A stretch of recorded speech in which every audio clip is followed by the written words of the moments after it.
It was a special night. You're under the lights, the crowd is electric, and we get a light snowfall.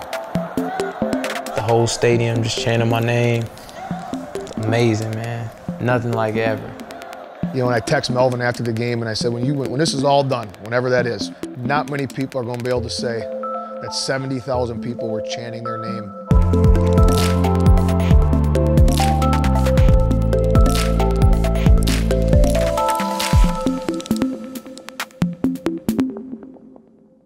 You know, I always wanted to be a superhero. I used to watch the Justice League, Teen Titans. Dragon Ball Z, it was the Ninja Turtles, it was the Power Rangers. Yu-Gi-Oh! We was big on Yu-Gi-Oh, bro. Like, we had all the cards. You know, I remember one time he's grabbing hold to the pole in the closet with all the clothes hanging. And here again, Melvin thinks he's a Power Ranger. I was just being a kid, trying to do some pull-ups and the whole closet falling apart on me. I said, now put it back up there. And he was trying to put the whole rail back up there. It was so funny, but I had to keep playing out like I was mad at him. You can't be a Power Ranger. But that's what he used to say. I want to be a Power Ranger, boy. But it's either that, PlayStation, and it's football. I put Melvin in football when he was 9 years old. He'd say, well, Dad, I want to run the ball. He was kind of like a lanky kid, kind of skinny. Not really tall, but lanky, you know, and tall, and didn't move or walk like he had, you know, much talent. His dad early started Melvin to get the idea that if you want to play football, you've got to work out. You've got to have the body for it. First, he would just go on like YouTube and show him how Barry Sanders could be elusive and how he moved, and you know, how Walter Payton was able to go over the top. If he wanted to make these moves and these cuts, his dad would explain to him exactly how he'd have to actually change up his run stance to actually be able to do those moves. You know, we would just work on cutting drills, and then I remember I went out to practice, and it was on a kick return, and I just made like, his name was Alan Birchfield. He's the coach's son, and I made him fall. From then on there, I was like, I'm gonna take these drills and make them something, because I seen results instantly. Is this necklace right here? My dad gave it to me, and I really don't. You know, I play in every football game with it. You know, I wear it pretty much all the time, but I have to play my season in it. It's just kind of just how it is. Actually, it was my chain, and he asked me to wear it, and he never gave it back. That's how that went.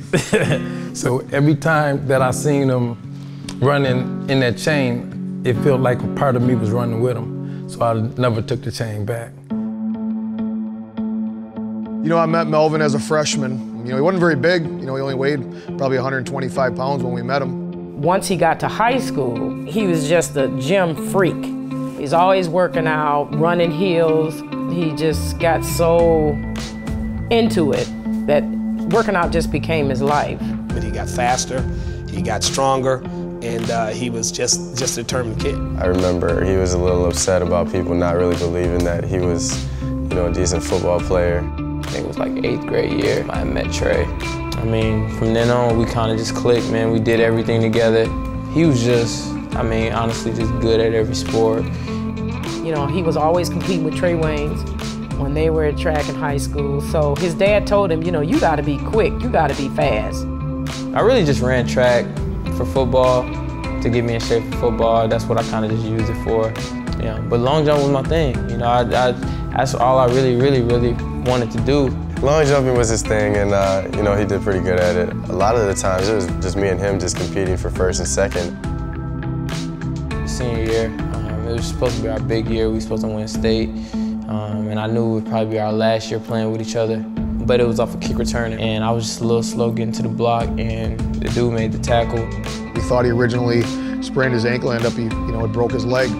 You know, it wasn't his fault. You know, it was just, you know, a freak play. I took it super hard, probably harder than anybody on the team. He came back into our locker room and he jacked the locker. I think that's when you could really feel the hurt that he had. For number one, for a teammate, but number two, for a brother. I remember him telling me, I want to go to Division I school. And I said, well, son, I don't think so. We didn't have money. He said, Ma, don't worry about it. He said, I'm going to get a scholarship.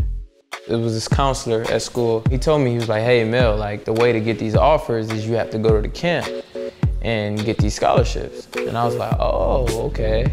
And that's when the journey began. He went to Northwestern, we went to Tennessee, we went to South Carolina, we went to Iowa, we went everywhere. And I mean, every week Melvin would come home, Mom, did I get any letters? Did I get any letters?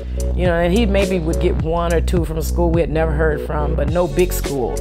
And then all of a sudden, things just start rolling in once he started going to the camps. I had that confidence that if I go to your college, I'm pretty much gonna walk away with a scholarship. I signed up for the Wisconsin camp and I went off. I went in there with a purpose. The mindset was I'm leaving here with a scholarship. That was just my mindset when I got there. And I just lit it up. When I left with a scholarship and that was that.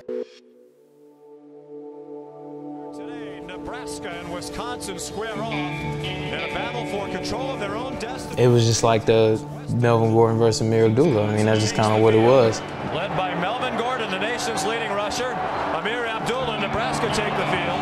And, you know, I started off slow, had 2 fumbles. The ball's out again, and no indication that When he fumbled that ball, not once, twice, I said to myself, I said, he's getting ready to go off. He's getting ready to go off. And he did. Then all of a sudden, I broke one for like 60. And it was curtains after that. he's got loose. He went right over Corey Cooper and all the way into the end zone for a touchdown.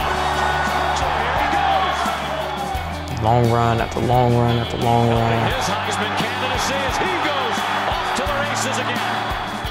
And I'm telling you, he put on a show.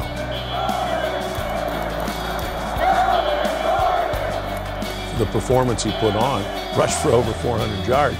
This is your home state and your people. And for them to show that type of appreciation for the performance that he put on, I'll guarantee you he felt special. Man, like, everybody's screaming my cousin name, bro. And he's like really doing this. I'm really witnessing he just broke LT record. I wasn't keeping up with the yards until they said Melvin Gordon 408 yards or whatsoever. Man, I started crying. The whole feeling, you know, during and after that game was just crazy. You know, I had so many tweets from so many people, but the best one was from LT, congratulating me. Obviously, he had the record previously beforehand. Hey, Melvin, this LT, man, congratulations on breaking the record. I actually got a chance to watch the game, man. It was a beautiful thing to see you run for 408 yards in only 3 quarters. I gotta say, I couldn't have done it better myself. But congratulations again, and it couldn't have came from a better guy. I'm glad that you broke it.